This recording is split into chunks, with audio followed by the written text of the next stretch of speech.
여러분, 교회력으로 성탄절이 몇 월 며칠이지요? 12월 25일입니다. 그러면 성탄절 기간은 언제까지입니까? 성탄절 하루만 딱 지나면 끝나버립니까? 성탄절 기간은 12월 25일부터 1월 5일까지입니다. 절기는 계속되는 것이지요. 그리고 사순절은 이제 예수님이 부활하시기 전날까지 40일, 주일을 빼고 40일입니다. 그럼 금년도에는 4월 5일이 부활절이면은 주일 빼고 40일이 언제부터 시작됩니까? 2월 18일부터 시작됩니다. 그러면은 이제 1월 6일부터 2월 17일까지를 무슨 절기라고 하느냐? 1월 6일부터 시작되는 절기가 있습니다. 그걸 주현절이라고 합니다. 주현절이 1월 6일부터 2월 17일까지 주현절이라 그런 것입니다. 그럼 여러분, 주현절이 무슨 절기인지 아십니까? 주현절? 처음 들어보세요. 주현절, 주님이 현현 나타나셨다는 뜻인데요. 주님이 되신 예수 그리스도가 자기가 누구신지를 드러내시는 활동을 기념한 절기가 주현절이 되겠습니다. 주현절. 성탄절은 빛이 세상에 도착한 절기라고 한다면은 주현절은 그 빛의 의미를 드러내는 절기가 되겠습니다. 왜냐하면 빛이 도착했으나 사람들은 아무도 그 의미를 완전히 알지 못했습니다. 헤롯 왕은 빛이 도착했는데 성탄을 위협으로 이해를 했지요. 사람들은 그냥 소문으로 인식했고 이 목자들에게 알렸지만은 그 의미가 아주 부분이지 충분하게 완전하게 알려지지 않는 상태였습니다. 그래서 시간이 좀 흘러서 이 마가복음은 성탄에 대한 내용의 사건을 싹 생략해버리고 바로 예수님의 활동부터 기록하지 않습니까? 예수님 자신을 드러내는 활동부터 기록하는 것입니다.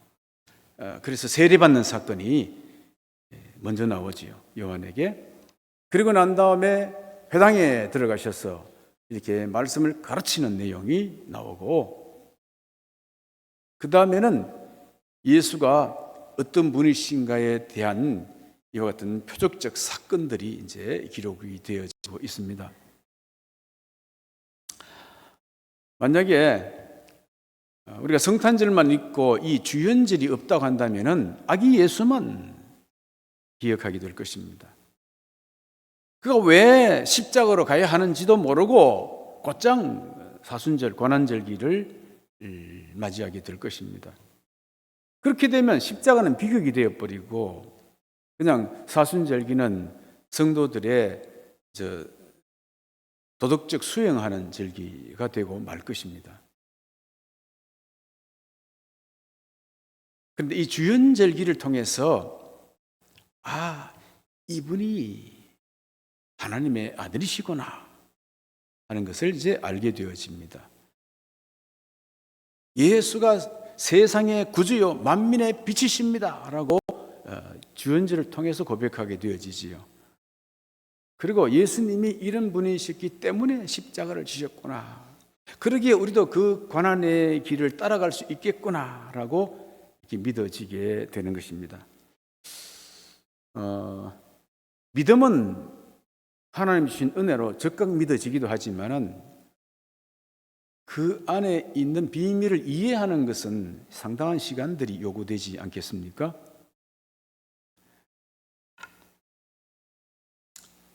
오늘날 시대를 우리는 자기 PR 시대라고 합니다. 왜냐하면 자기가 자기를 PR하지 않으면 남이 알아주지 못하고 알아주지도 못할 뿐만 아니라 무시하기 쉽기 때문에 자기를 자꾸 드러내지요. 자기를 자꾸 드러냅니다.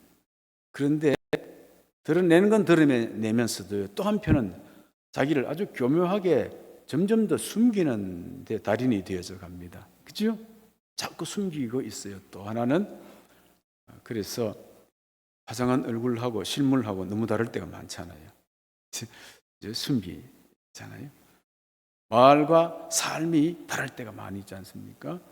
연예인들의 삶은 겉으로 화려해 보이는데 속은 지옥을 사는 사람들이 또 많이 있지 않습니까? 그런데 오늘 이제 이 성경 말씀을 보면은 숨어 있는 것들이 다 드러납니다. 숨어 있는 것들, 드러날 것이 드러나야 되고, 아무도 또 예수님 앞에서는 아무것도 누구도 숨길 수 없다는 내용이 기록되어져 있습니다.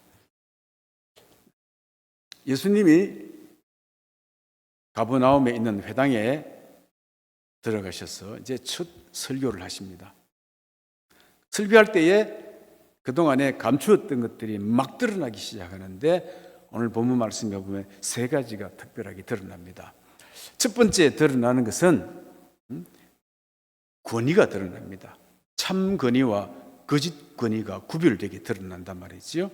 참 권위가 드러납니다. 21절부터 22절 말씀을 보시면 그들은 예수님과 제자들입니다. 가버나움에 들어가니라.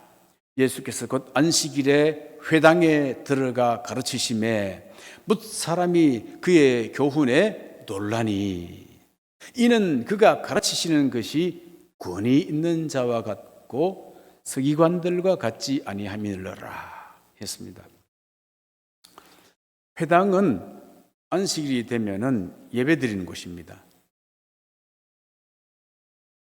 그리고 평일에는 자녀들을 교육하는 이제 교육기관입니다. 근데 사람들이 이제 예수님이 회당에 들어와서 하시는 첫 설교를 듣고 깜짝 놀랐던 것입니다. 왜 놀랐다고요? 이 보니까 그가 가르치시는 것이 권위 있는 자와 같고 서기관들과 같지 아니하밀러라 그랬습니다. 서기관들은 설교를 어떻게 했는가? 서기관들도 성경 봉독했습니다. 그리고 짝구 해석도 정확히 했고 그 다음에는 그 구조도 탄탄하게 했습니다. 감정 조절을 하면서 웅변수를 가지고 유명 랍비들의 말도 인용하고 장로들의 규례도 적용하면서 설교를 잘 했습니다. 틀린 말 없습니다. 그런데 서기관들의 말은 큰 설명이었습니다. 성경을 설명하는 것이었습니다. 근데 예수님의 말씀은 설명이 아니었습니다. 그 설교가 사건이 되어버린 것입니다. 그래서 사람들이 뭔가 다르다라고 느낀 것이지요. 서기관들은 장황하게 열정적으로 하나님에 대해서 설교했습니다. 그런데 예수님은 하나님에 대해서 설교하지 않으셨습니다. 왜 그러셨습니까? 자신이 하나님이신데 하나님으로서 설교하신 것이지요. 하나님에 관해서 하나님에 대해서 설교하는 것과 하나님이 하나님으로서 말씀을 하시는 것 사이에는 엄청난 권위의 차이가 있지 않겠습니까? 서기관들은 구약의 말씀을 읽고 난 다음에 그것을 해석했습니다. 설명했습니다. 그런데 예수님은 뭐라고 하셨습니까? 이 말씀이 오늘 너희 귀에 응하였느니라 이렇게 하지 않습니까? 설명이 필요 없습니다. 이 말씀이 너희 귀에 응하였다고 말씀하시잖아요. 그러니까 예수님의 말씀은 지식이나 정보가 아니라 사건이고 진리의 현존 자체였습니다. 말씀이 사람이 되어서 그 자리에서 계셨던 것이지요. 우리 한국 사람들은 이성적이보다 다분히 감성적 기질을 많이 가지고 있습니다. 그래 설교도 정서적 설교, 감정에 호소하는 설교를 해야 은혜 받았다고 생각합니다. 근데 여러분 어떻습니까? 청중 감정의 반응을 끌어내는 설교, 감정에 호소하는 정서적 설교하고 예수 그리스도가 드러나는 복음적 설교를 분별하십니까?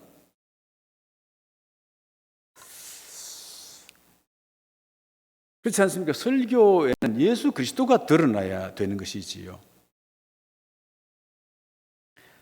그러니까 오늘 저도 설교를 준비하면서 이렇게 기도했습니다. 주님, 오늘 이 설교가 청중들의 반응을 끌어내거나 사람들을 설득하는 설교 되지 않게 하시옵소서. 대신 주님이 여기 서 주시기 바랍니다. 주님이 여기 계셔 주십시오. 여러분, 설교를 넘어서 여러분 주님이 여기 계신 것을 볼 수 있게 되기를 주님의 이름으로 축복합니다. 첫 번째는 참 권위가 드러났습니다. 그 다음 두 번째는 숨어있는 귀신들이 드러났습니다. 23절과 24절 말씀을 우리 다 같이 한 목소리 읽어보겠습니다. 마침 그때 회당에 더러운 귀신 들린 사람이 있어 소리 질러 이르되 나사렛 예수여 우리가 당신과 무슨 상관이 있나이까? 우리를 멸하러 왔나이까? 나는 당신이 누구인 줄 아노니 하나님의 거룩한 자니이다. 아멘. 사람들이 놀란 이유는 예수님의 권위 있는 설교 때문만이 아닙니다. 또 있습니다. 보니까 그동안 숨어있던 귀신이 예수의 말씀을 듣자 자신의 정체를 더 이상 숨기지 못하고 드러내기 시작한 것입니다. 저는 이제 이 장면이 불편하지만은 공개하지 않을 수가 없습니다. 그것은 귀신이 나타난 장소 때문입니다. 여러분, 귀신이 어디서 나타났습니까? 길거리에서 나타났습니까? 무덤에서 나타났습니까? 아니면은 동네 대나무 밭에서 나타났습니까? 귀신이 나타난 것은 바로 교회당이었다는 것입니다. 그것도 예배 중이었다는 것입니다. 말씀을 듣는 가운데 나타났다는 것입니다. 그러므로 말씀을 듣고 가장 먼저 반응하는 존재는 믿음 좋은 신앙 좋은 사람이 아니라 바로 귀신이었다 하는 것입니다. 우리는 흔히 말합니다. 세상이 문제다.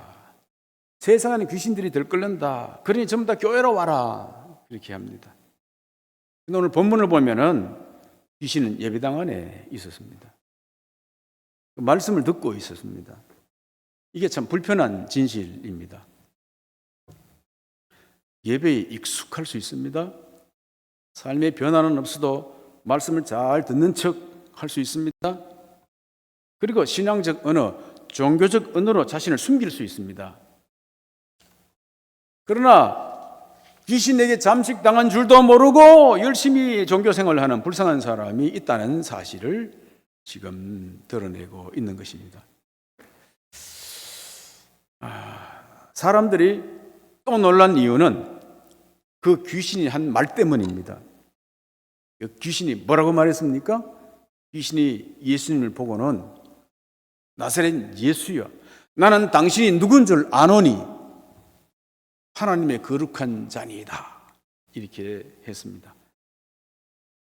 현대 정신의학이나 심리학에서는 귀신의 존재를 부인하고 귀신 들림 현상을 하나의 정신병이나 인격 장애 일종으로 간주합니다.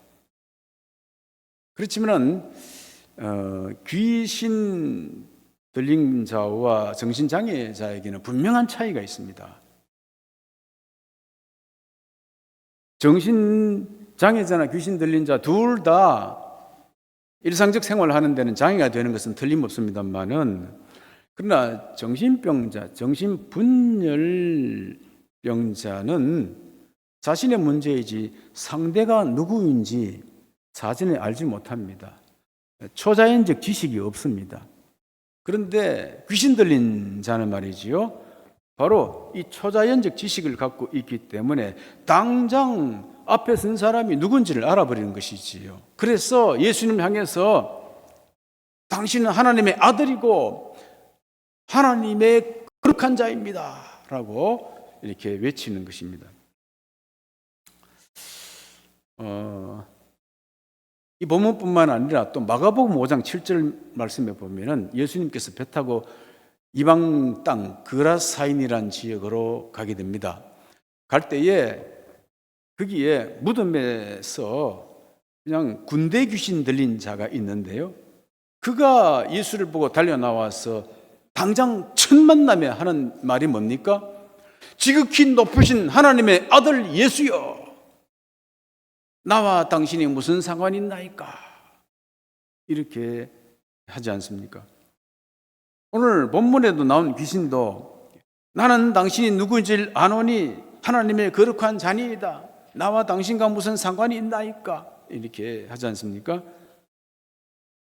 이거는 질문도 믿음의 고백도 아닙니다. 자기 정체가 탄로났을 때에 외치는 비명소리이지요. 여러분, 귀신은 세상에서 쫓겨나 교회로 들어온 게 아닙니다. 이미 교회 안에 조용히 있었습니다. 어둠 속에서는 먼지가 보이지 않습니다. 그런데 햇빛이 쫙 들어오면은 갑자기 수많은 먼지들이 보이기 시작합니다. 먼지가 새로 생긴 게 아닙니다. 이미 있던 것이지요. 그렇습니다. 빛이 들어왔을 뿐인 것입니다. 빛이 들어오면은 먼지는 그냥 드러나게 되어 있습니다. 예수님의 권세는 어둠을 분석하고 어둠과 토론해서 먼지를 몰아낸 것이 아니라 그냥 빛으로 임하신 것입니다. 그러니까 먼지는 더 이상 숨을 곳이 없으며 그리고 어둠은 저절로 떠나가게 된 것입니다. 그럼 우리 교회에도 그리고 또 우리가 예배로 모일 때마다 빛 대신 주님이 임하시기를 간절히 소망합니다. 주님이 계시면, 주님이 임하시면은 더러운 먼지들이 스스로 드러낼 것입니다. 자, 첫째는 참 권위가 드러났고요. 두 번째는 숨어있던 귀신이 드러났습니다. 세 번째는 예수의 권세가 드러났습니다. 25절과 26절 말씀을 우리 또 같이 읽어보겠습니다. 예수께서 꾸짖어 이르시되 잠잠하고 그 사람에게서 나오라 하시니 더러운 귀신이 그 사람에게 경련을 일으키고 큰 소리를 지르며 나오는지라. 아멘. 이 얼마나 놀랄 만한 일입니까? 우리도 이제 이미 익숙해서 알고 있지만 그 당시 사람들은 정말 더 놀랐습니다. 왜 그랬냐면은 그 당시에도 귀신 쫓아내는 축기술이 있었단 말이지요. 그 사람들이 이제 귀신을 쫓아내는 일들을 행할 때 어떻게 했느냐면 특별한 도구를 사용합니다. 그 도구를 사용하고 그 다음에는 또 어떤 주술 비슷한 것들을 막 이렇게 이제 말하면서 요란스럽게 해서 이제 귀신을 쫓아낸 것입니다. 근데 예수님은 어떻게 쫓아냈느냐? 아무런 도구도 사용하지 않았단 말이지요. 어떤 주술적 행위나 어떤 행위도 안 했단 말이죠. 단지 말씀만으로 딱 명했는데 귀신들이 막 소리 지르면서 경련을 일으키며 나왔단 말이에요. 그러니까 이 사람들이 예수의 권세에 대해서 얼마나 놀랐는지 예수님의 설교는 단순히 말로 하는 그런 설명이나 교훈이 아니고 이 말씀이 곧 사건이 되어 일어나 버린 것입니다. 예수님이 하신 말씀은 딱 두 마디입니다. 첫째, 잠잠하라 이렇게 말씀하셨습니다. 왜 잠잠하라고 말씀하셨을까? 귀신이 하는 말이 틀려서 엉터리라서 그런가? 아닙니다. 귀신이 하는 말은 바른 말이었습니다. 옳은 말이었습니다. 왜? 하나님의 아들이고 하나님의 거룩한 자라고 예수님에게 사람들 앞에 알렸지 않습니까? 그건 바른 말이죠. 베드로도 그렇게 말했고 주는 그리스도 살아계신 하나님의 아들이시나이다. 마리아도 그렇게 고백했습니다. 그리고 예수님도 자신을 서서히 알려가고 있는 상황입니다. 자신이 누구인지 알려가고 있는 상황입니다. 그러니까 귀신이 잘 말해준 것입니다. 그런데도 귀신에게 잠잠하라고 명령했습니다. 왜 그랬습니까? 예수가 누구신지에 대해서는 성령으로 증거가 되어야지 악령으로 증거되어서는 안 되는 것입니다. 그렇지 않습니까? 평소 때에 진실한 사람이 말하는 건 사람들이 정말 다 믿습니다. 받아들이기 쉽습니다. 그런데 평소 때 거짓말하고 사기치고 하는 사람들이 바른 말을 한다고 사람들이 믿습니까? 그거는 오히려 장애가 될 뿐이지요. 귀신이 전도하면 안 되는 거예요. 성령이 전도하고 성령으로 충만한 사람이 전도해야 되는 것이지요. 그리고 또 한 가지 있습니다. 귀신이 한 말은 이제 맞는 말 같지만은 그러나 왜곡된 메시아를 전했습니다. 왜냐하면 한 과정이 생략되어 있기 때문입니다. 무슨 말입니까? 지금 십자가 없는 메시아를 전하는 것이지요. 십자가 사건 이전에 하나님 아들이라고 사람들 앞에 선포해버림으로 말미암아서 진정한 이 땅에 오신 진정한 우리를 구원하신 메시아를 보지 못하고 그냥 힘 있는 메시아, 능력 있는 메시아, 정치적인 메시아라고 사람들 알고 왜곡된 메시아상을 갖게 만들어버리기 때문인 것입니다. 그렇습니다. 이게 똑같은 성경을 말하고 설교하면서도 본뜻이 다른 이단들의 사상과 비슷한 것입니다. 참된 메시아를 보지 못한 부분의 메시아를 강조하고 사람들 앞에 전하는 일, 틀리지 않는 것 같은데 온전하지 않는 설교, 이런 것들은 잠잠하게 해야 되는 것이지요. 그리고 이제 두 번째 예수님이 하신 말씀이 뭡니까? 그 사람에게서 나오라! 이렇게 명령하십니다. 여러분, 보통 귀신 들린 사람이 이게 와 있어서 이제 막 예배 중에, 설교 중에 혼란을 일으켰습니다. 그래서 그냥 예배가 그냥 자연스럽게 끝나지 아니하고 파산이 일어나 버린 형태가 되어버렸어요. 자, 그런 사람이 있으면 교회는 어떻게 합니까? 저런 사람이 교회당 안에 예배당에 예배 중에 있으면 안 된다. 그리고 저 사람을 끌어내라. 그리고 이제 교인들은 그 사람을 바깥으로 끌어낼 것입니다. 그런데 오늘 예수님을 보면은 그 사람을 끌어낸 게 아닙니다. 그 사람은 경련을 일으킨 다음에 그대로 예배당에 있습니다. 예수님께서 끌어낸 것은 그 사람을 바깥으로 끌어낸 게 아니고 그 사람 안에 숨어있는 귀신들 밖으로 끌어내신 것이지요. 그렇습니다. 이 교회는 완전한 의인들만 모인 것이 아닙니다. 마치 전부 다 깨끗하고 완전한 의인들이 모인 박물관인 줄로 생각하는데 그게 아닙니다. 아니고 치유가 필요한 사람들, 뭔가 부족한 사람들, 귀신이 숨어있는 사람들이 드나드는 곳입니다. 그래서 우리는 속에 들이는 귀신이 드러나고 귀신이 떠나가기를 명령할지언정 사람을 내쫓거나 사람을 미워하는 일이 없어야 되는 것입니다. 혹시 여러분 가운데에 사람을 미워하는 마음이 있지 않습니까? 예수님께서 명령하신 것, 숨은 것들을 드러내고 그것을 내쫓아야 되는 것입니다. 오늘 하나님 주신 말씀이 뭐였습니까? 숨은 것들은 드러나라 하셨습니다. 오늘 이 말씀, 숨은 것들이 다 드러나고 하시는데 이 말씀 들을 때 여러분 어떻게 느껴졌습니까? 위로만 되었습니까? 아니면은 뭔가 나를 좀 불편하게 하는 말씀 같습니까? 그렇다면 숨은 것이 있기 때문에 그렇습니다. 주현절은 숨은 것이 드러나는 절기인 것입니다. 첫째 뭐가 드러납니까? 예수가 누구인지 분명히 알지 못했을 때에 예수의 권위가 드러나는 것이지요. 예수의 권능이 드러나는 것입니다.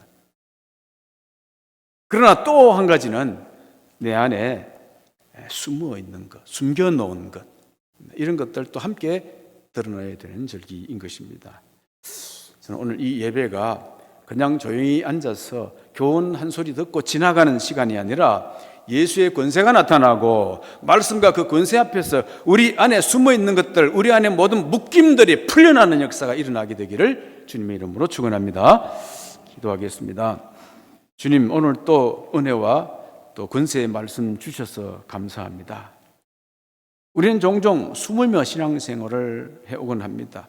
들키지 않으려 애썼고 괜찮은 척하면서 살아왔습니다. 그러나 주님, 오늘 주현절의 빛 앞에서 먼지같이 보이지 않는 숨은 모든 것들이 다 드러나게 하여 주시옵소서. 그리고 그 권세자 예수의 권위와 능력이 드러나면서 우리 속에 머물 수 없는 것들이 다 떠나가게 하시고 눌린 자들은 자유하게 하여 주시옵소서.